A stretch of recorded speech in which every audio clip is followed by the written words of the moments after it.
Hi, this is Kristen Porcina from the Education Committee, and I am reading a story called Cat in the Manger, which is a different take on the Nativity story, which we all know about. So this is Cat in the Manger by Michael Foreman. It was a really cold that night, I remember, a dusting of snow and bright, bright stars. So I was glad that the cows were there to keep me warm.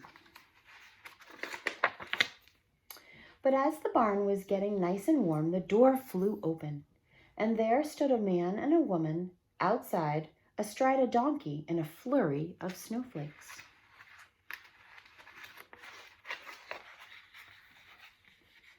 The donkey looked meek and mild, but I kept out of his way just in case. The man pulled some fresh straw down from the loft and made a bed for the woman in the corner farthest from the door. She looked uncomfortable. When she cried out, the man embraced her, and the donkey went dewy-eyed. Then I heard a baby cry. The cows and the goats were all wide awake now, shuffling about and treading on each other's toes.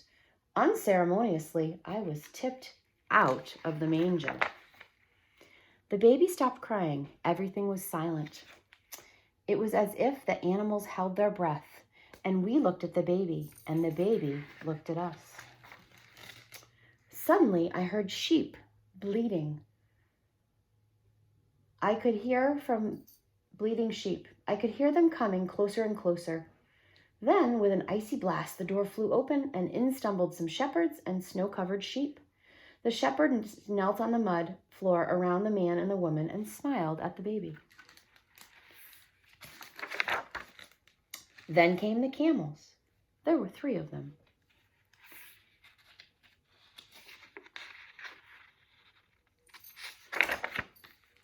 The camels were enormous.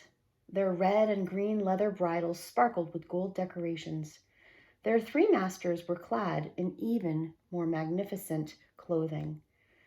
They looked like kings, yet they knelt down beside the shepherds and all the animals in the barn and smiled at the baby.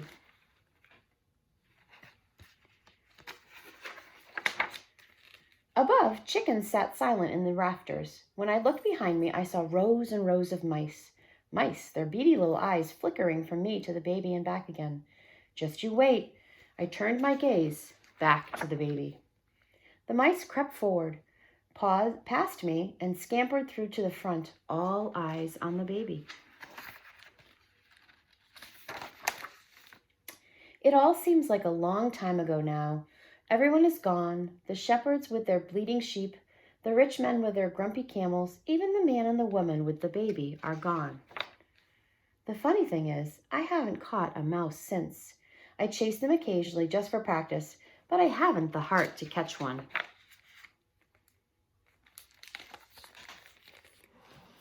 And that's the story of the cat in the manger.